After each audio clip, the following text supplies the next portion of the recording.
Welcome back to YT channel. I'm Yulia. Let's continue talking about business analysis portfolio. You may have heard me before advocating for having your professional portfolio. This is a collection of the artifacts that you created as a business analyst. They often are your business analysis models, diagrams, various project artifacts. You can use those to show them off in an interview, to respond to interview questions, and even to keep them for yourself, to remember all of the successes and to go back to these examples if you want an idea about what to do for your new project. I have a whole article on 10 reasons to have a professional portfolio that I will link in the comments for you to read. Today, though, in this video, I will give you a 5-step process on creating a portfolio. What exactly you do, in what order, how do you approach this if it feels to you as something unsurmountable or difficult to do. So, the first step for you is to think about all business analysis artifacts you have created before. Create a little inventory or a list of things that you have done before and you know how to do well. You may look at your previous projects, even student assignments. Perhaps you've done something while taking a course or studying at a university. If you are unsure of what do I mean by business analysis artifacts, you can check my playlist and article. You can look at business analysis body of knowledge that actually lists about 50 BA techniques. So examples could be a process flow, a context diagram, a data model, a scenario matrix, a decision tree, a RACI matrix, a user story map, storyboard, wireframe, mockup, and the list goes on and on and on. If some of those ring a bell, or if you have your own favorite 3-5 artifacts that you always create for your projects, that's going to be at the top of your list because we want to start with something easy and familiar so that you have at least a nice core to your portfolio. Okay, so that's your first step. Your second step, and this one we want to do especially to address any of the concerns you may have about confidentiality. Whatever I did on my previous project was confidential. I signed NDA. Yes, I know you cannot just share the examples that you have done for a client, right? You have to be really careful about what you share in a portfolio. There are a couple of ways to do it. And again, I also have a video on that. But high level, you can remove all confidential information. You have to anonymize, make sure you don't have anything confidential, private, trade secrets, anything that would be interesting to a competitor. So you basically have to sanitize those portfolios. And if that sounds a little bit intimidating, I want to offer you a different approach, and that's what I'll advocate for this video.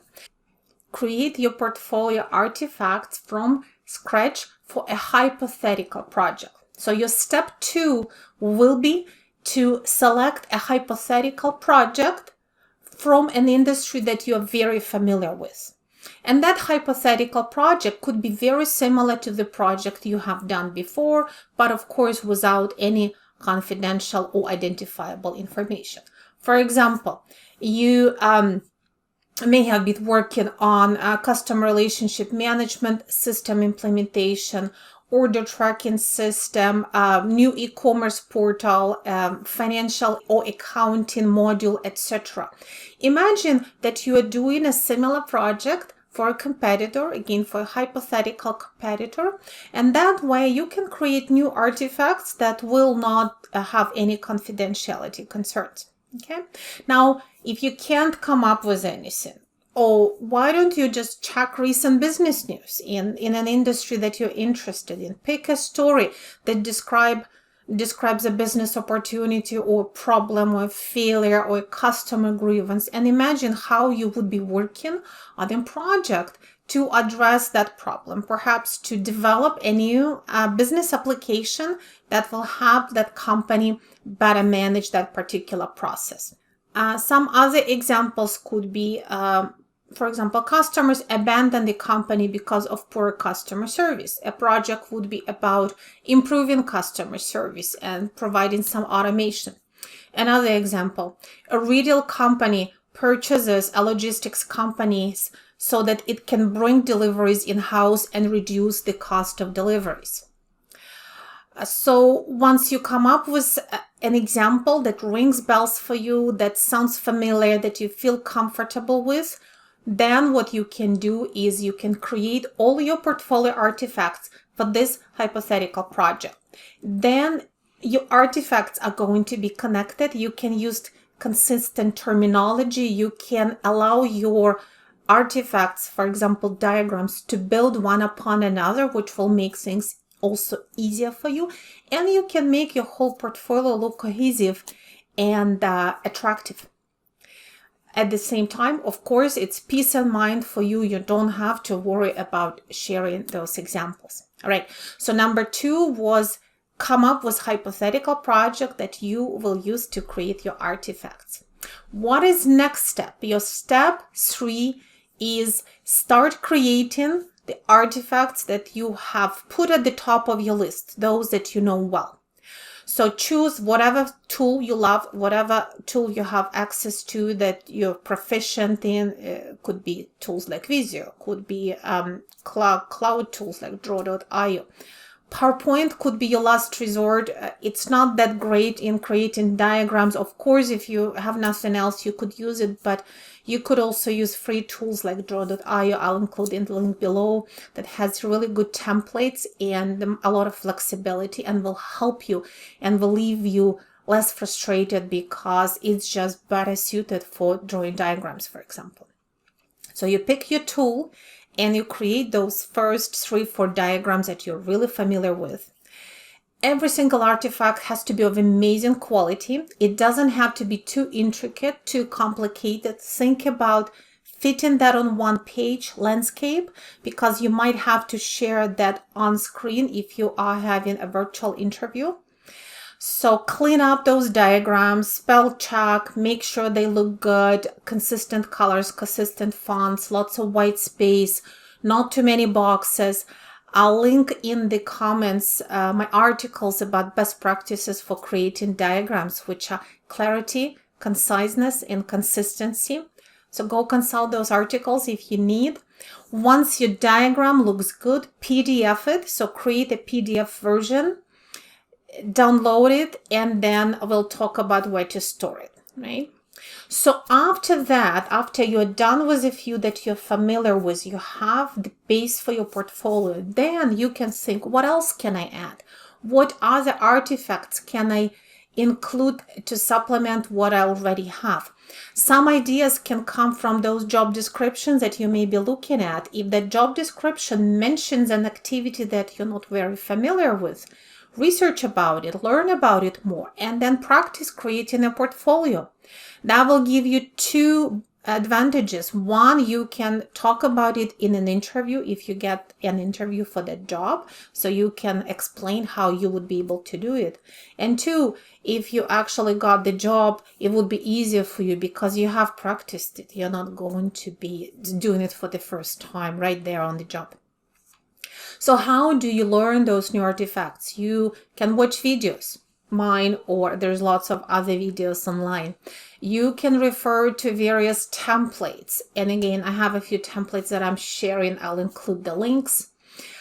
You can join our mentorship circle where you can get more ideas, or even sign up for my BA portfolio course where we actually create artifacts together and I provide feedback to every participant. So put in your own plan of how you will create artifacts. If you think about how many, 5, 6 probably the minimum you want to have in your portfolio, better to have a dozen, and ideally keep accumulating. You can have 2 or 3 versions of process maps from different projects, maybe done in a slightly different manner. That's totally fine. Again, the portfolio is not only for your interviews, even though this is a huge benefit and this is why most people started, but it's also your own reference, your own history of what you have done before, something to look back and feel proud of. All right, so number 3 was the actual creation of the artifacts. Number 4, you need to assemble your portfolio, so package it. So now you have these 5, 6, or 12, or 20 PDFs. How do you organize them? So you probably want to group them in some way. It could be by types of diagrams. It could be by types of projects. It could be by the phases of the project, whatever makes most sense to you. So maybe arrange them in subfolders. Give those files very, very good names so that it's very easy for you to find what you're looking for during an interview. You don't want to make anyone wait.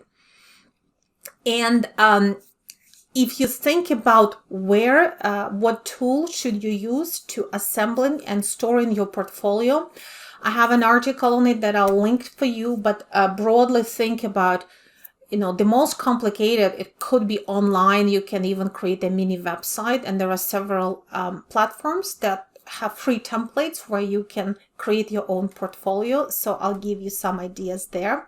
It could be just a folder on your own laptop, so that if you are in an interview, you can just suggest to show an artifact, and you open up that file, you share it on your screen. So it could be just a little database on your own device. It could be even as simple as a PDF file with multiple pages, or a PowerPoint deck where each page presents one of your portfolio examples. Okay, so you can go as high tech as you can, or as low tech, as is acceptable to you if you are busy. So the step 4 was organize and assemble your portfolio artifacts into a package. Finally, number 5 is sharing and promoting your portfolio. What does it mean?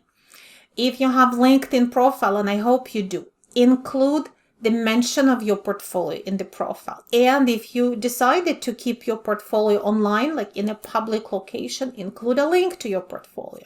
For example, I have a link to my website, because for me, my portfolio is my website. This is where I keep my blog articles, information about my videos and books and previous speaking and conferences I participated in. So I needed a lot of space, and I have my own website. Someone else may just have a small online portfolio. Otherwise, you can mention that you have your portfolio and just provide it on demand. Mention your portfolio in your resume, and again, if it is online, add a hyperlink. When you come to interviews, bring your portfolio up. Of course, not every interviewer will ask you for it, because it is still not common, and it's not necessarily expected that candidates will have portfolio, but you can mention it. If someone asks you a question where you can conveniently say, by the way, if you'd like to see how I've done this before, I have an example in my portfolio. Would you like to see it? So you need to bring your interviewer to wanting to see your portfolio. Okay, so it will be, of course, up to you to create it, to make it look good, but also to share and promote it. So that was your step number 5, sharing and promoting your portfolio. So a simple 5-step process. Of course, on top of it all, you need to make a decision that, hey, I'm going to do this. Set a goal for yourself, for example, 1 month, 2 months, 3 months, and ideally create 1 or 2 artifacts per week. That should be doable, and that will give you a nice tempo to have a portfolio, especially if you are planning to look for a job or in the near future. If you're already looking for a job and you may have a little bit more time, if, for example, if you aren't currently working, I would really sit down and try to work on it for a couple of days and create a few artifacts so that you have them ready in case that amazing interview invite comes along. Okay, so one more reminder, if you do want help with creating your portfolio because it feels intimidating, I am running a series of courses. I'll provide a link at the bottom. You are welcome to join my live courses or subscribe to a video course where you'll get access to all the recording and templates. You can join my Being Mindset mentorship circle, where we talk about all things business analysis, methodology, competencies, careers, and we frequently come back to BA portfolio and its importance, and we work on various artifacts and diagrams that you could include in your portfolio. And of course, talk to your colleagues, take courses. If you have your own mentor, discuss it with them, and consider the artifacts that you're doing in your job, or you see other business analysts, especially senior business analysts, do for their projects. Learn from them, adopt their techniques, practice them yourself with your own hands, and then you are well set for your next interview and for your next, hopefully, more challenging and more interesting job. So this is it for today for BA portfolios. You can always find me here on my website, why-change.com. And until next time, take care.